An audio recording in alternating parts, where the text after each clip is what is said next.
Hello friends, welcome back to my channel Green Home Gardening. আজি মই আপোনালোকৰ ওচৰত এৰিলিয়াৰ তিনিটা ভ্যাৰাইটিজ লৈছো আৰু এই এৰিলিয়া প্লান্টৰ তিনিটা ভ্যাৰাইটিজৰ বিষয়ে মই আপোনালোকক কম কেয়াৰ কেনেকৈ কৰে তেন্তে বলক ফ্ৰেন্ডছ আজি মই ভিডিওটো আৰম্ভ কৰো। চাওক ফ্ৰেন্ডছ, এইডাল এৰিলিয়াৰ এটা ভ্যাৰাইটিজ। এই ভ্যাৰাইটিজৰ মানে ইয়াৰ পাতবোৰ আপুনি দেখিছে, পাতবোৰ সৰু সৰু হয় আৰু মাজত গ্ৰীন কালাৰ আৰু আপোনাৰ কাখত হোৱাইট কালাৰৰ আছে। পাতবোৰ সৰু হয়, কিন্তু এই প্লান্টডাল এৰিলিয়াৰ এইটো ভ্যাৰাইটিজ দেখিবলৈ ধুনীয়া লাগে কাৰণ এইটো জোপোহা হয় আৰু ইয়াৰ এটা নৰ্মেল আছে, সেইটো আপোনাৰ সিম্পল অকল পাতবোৰ গ্ৰীন কালাৰ হয়। ইয়াৰ এৰিলিয়াৰ বহুত কেইটা ভ্যাৰাইটিজ আছে, কিন্তু বৰ্তমান মোৰ ওচৰত তিনিটা ভ্যাৰাইটিজ আছে। এইটো এটা হ'ল আৰু এইটো দেখিবলৈ খুব ধুনীয়া লাগে আৰু জোপোহাৰ নিচিনা হয়। এইটো আপুনি গাৰ্ডেনৰ কাষে লগাব পাৰিব, মানে যিটো আপোনাৰ ঘৰৰ বাউণ্ডেৰী কাষত যদি আপুনি এনেকৈ লগাই দিয়ে দেখিবলৈ ধুনীয়া লাগে, জোপোহা ধৰণৰ হয়। চাওক ফ্ৰেণ্ডছ, এডাল আছে আৰু আপোনাৰ এইডালৰ লগত এডাল আছে। এডাল চাওক ফ্ৰেণ্ডছ, এডাল এৰিলিয়া হয়। এডালো ভেৰিগেটেড হয়, ভেৰাইটিজ হয়, ভেৰিগেটেড হয়। ইয়াৰ পাতবোৰ আপুনি চাওক গ্ৰীণ আৰু ক্ৰীম কালাৰৰ হয়। গ্ৰীণ আৰু ক্ৰীম আছে আৰু ইয়াৰ তলৰবোৰ দেখিছে, তলৰ যিবোৰ ডাঙৰ পাত সেইবোৰ দেখিবলৈ ডাঠ গ্ৰীণ হয় আৰু যিবোৰ ওপৰত হৈ আছে ওপৰৰ পাতবোৰ এইটো লাইট কালাৰ গ্ৰীণ আৰু ক্ৰীম কালাৰত হয়। এনেকুৱাকৈ মানে ডাঙৰ হ'লে আপোনাৰ গ্ৰীণ কালাৰ হৈ যায়, ডাঠ গ্ৰীণ, আৰু যেতিয়া প্ৰথম কুমলীয়া পাত থাকে এইটো আপোনাৰ এইটোৰ পাতল সেউজীয়া ৰঙৰ, পাতল গ্ৰীণ সেইটো ৰঙৰ হয়। আৰু এইটো এটা ভেৰাইটিজ হ'ল আৰু ইফালে মোৰ এইটো এটা ভেৰাইটিজ আছে। এইটো চাওক, এইটো ভেৰাইটিজ চাওক।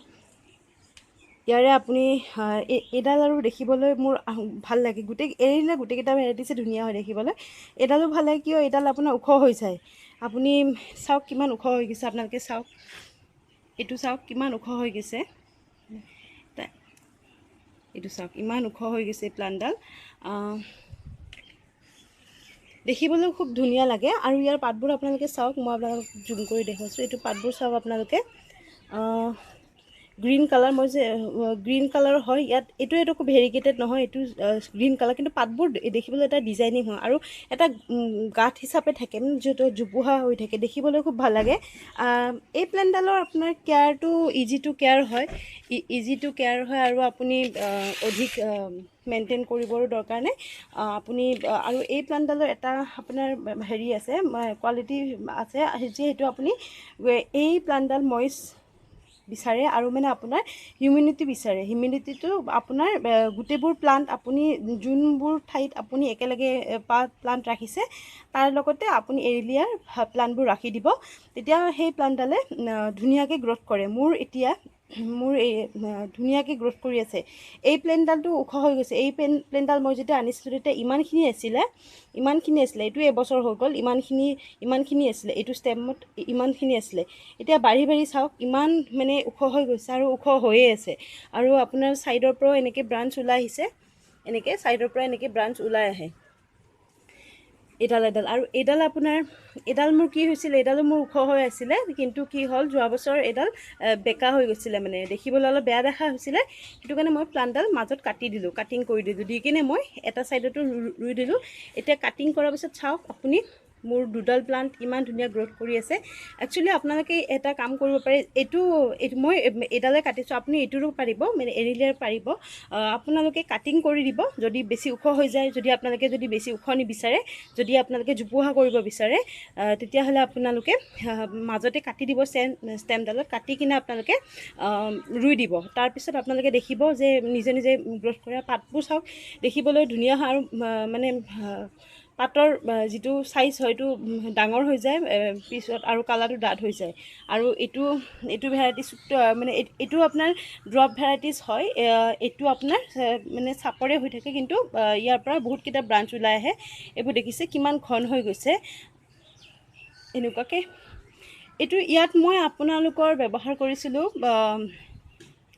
গাৰ্ডেন চইল, গোবৰ খাত ব্যৱহাৰ কৰিছোঁ আৰু অলপ কোকোপিট ব্যৱহাৰ কৰিছোঁ। মই কোকোপিট এই বছৰহে মই ব্যৱহাৰ কৰিছোঁ। মই ইয়াৰে আগৰ বছৰ চিম্পল গাৰ্ডেন চইলে ব্যৱহাৰ কৰিছিলোঁ, কিন্তু গ্ৰ'থটো চলি আছে। কিন্তু এতিয়া মই অলপমান কক'পিট দিছোঁ, গোটেইবোৰ প্লাণ্টত অলপ অলপ দিছোঁ, কিন্তু গ্ৰ'থটো ধুনীয়া হৈ আছে এতিয়া।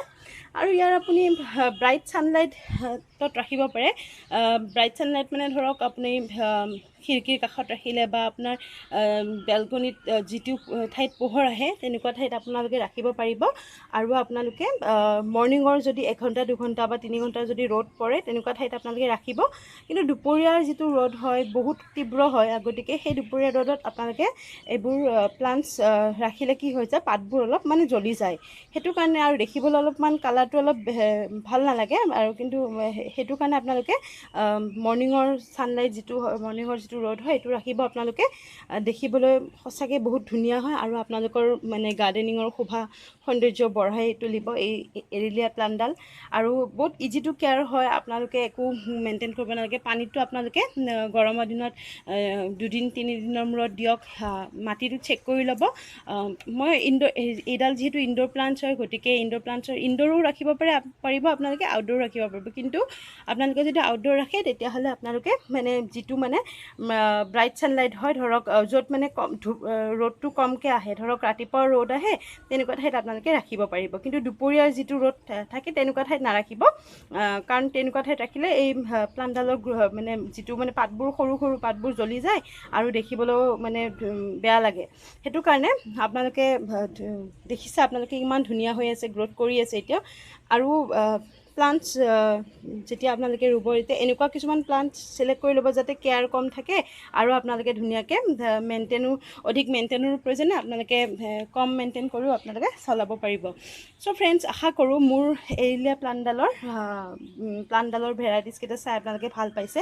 যদি ভাল পাইছে প্লিজ মোৰ চেনেলটোক ছাবস্ক্ৰাইব কৰিব, লাইক কৰিব, শ্বেয়াৰ কৰিব আৰু কাষত থকা বেল আইকনটো বজাই দিব। তেন্তে আজিলৈ ফ্ৰেণ্ডছ আপোনালোকৰ পৰা মই বিদায় মাগিছোঁ। আশা কৰোঁ আপোনালোকে মোৰ ভিডিঅ'টো চাই ভাল পাইছে। যদি আপোনালোকৰ কিবা কমেণ্ট থাকে তেতিয়াহ'লে মোক নিশ্চয় কমেণ্ট বক্সত জনাব। তেন্তে আজিলৈ আপোনালোকৰ পৰা বিদায় মাগিছোঁ। ধন্যবাদ ফ্ৰেণ্ডছ।